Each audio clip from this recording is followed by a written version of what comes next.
Do you think there are those that simply have personal vendettas against Oh, you? I don't know about vendettas.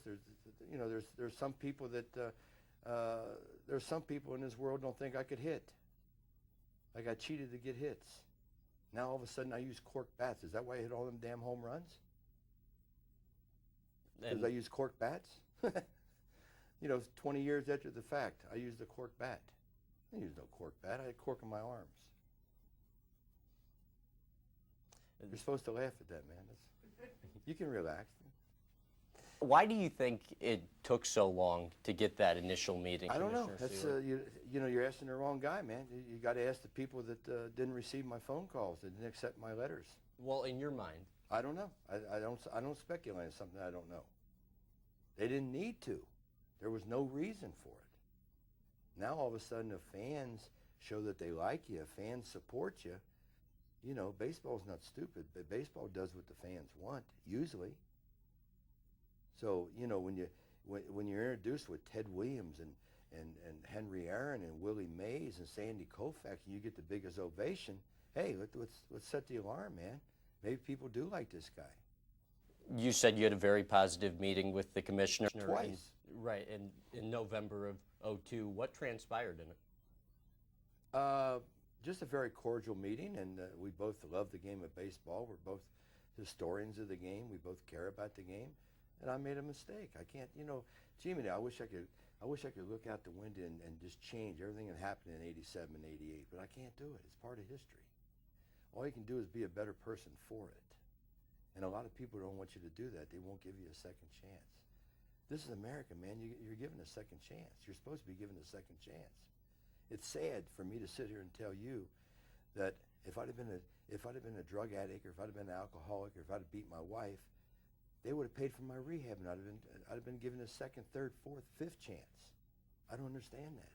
One of the cases people make for your reinstatement and to be allowed to be on the Hall of Fame ballot is that you do have the wife beaters, you do have the drug dealers and others that have committed far worse and more heinous crimes than you. But isn't the difference that baseball's stance on betting on baseball was very clear, and you committed the cardinal sin? I understand all that, but this is 2006, man. This is not 1919.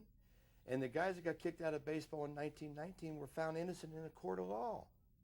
And the commissioner still suspended him. Joe Jackson should be in the Hall of Fame. He's a great player. He was found innocent. I mean, what do you need? I mean, if you're found innocent, they're not going to put you in the electric chair. What do you think of Rule 21? Which part? There's a lot of parts. I agree with the rule.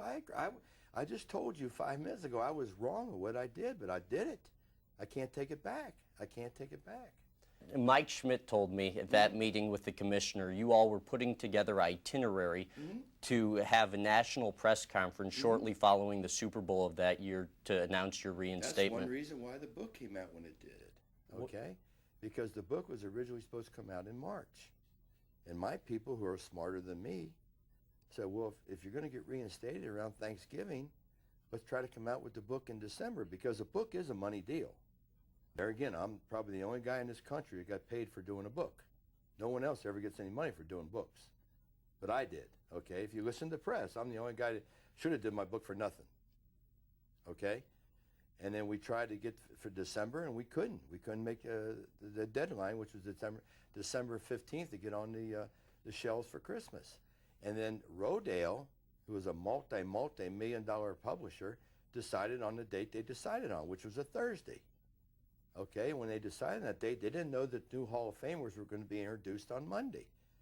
Okay, yet now I'm criticized for taking the thunder away from Dennis Eckersley and the other Hall of Famer. What do I need to take any thunder away from them guys for? I gave them all day Monday, all day Tuesday, and all day Wednesday, and all day Thursday. Our announcement was coming on Charles Gibson at 10 o'clock on Thursday night.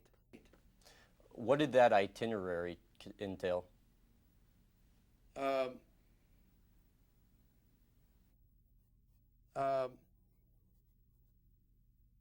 Well, just where the press conference was going to be and things like that.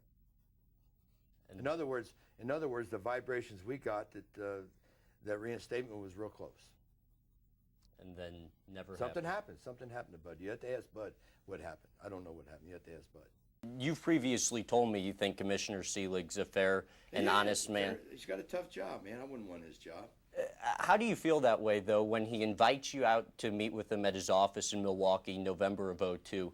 You confess, he tells you he's made up his mind, and as you say in your book, only a nuclear bomb, he says, can change it. He just says he needs to go and talk to the other Hall of Famers to inform them of his decision, and then nothing. You know, there again, you're asking me to answer questions for him. You got to ask him that question. You can't ask me. All I know is I didn't give him a reason to say no after I left the meeting. And, you know, I'm the one that made a mistake. Why should I be mad at Bud? That's the way I am. I'm not mad at Bud. Bud's got a tough job, man.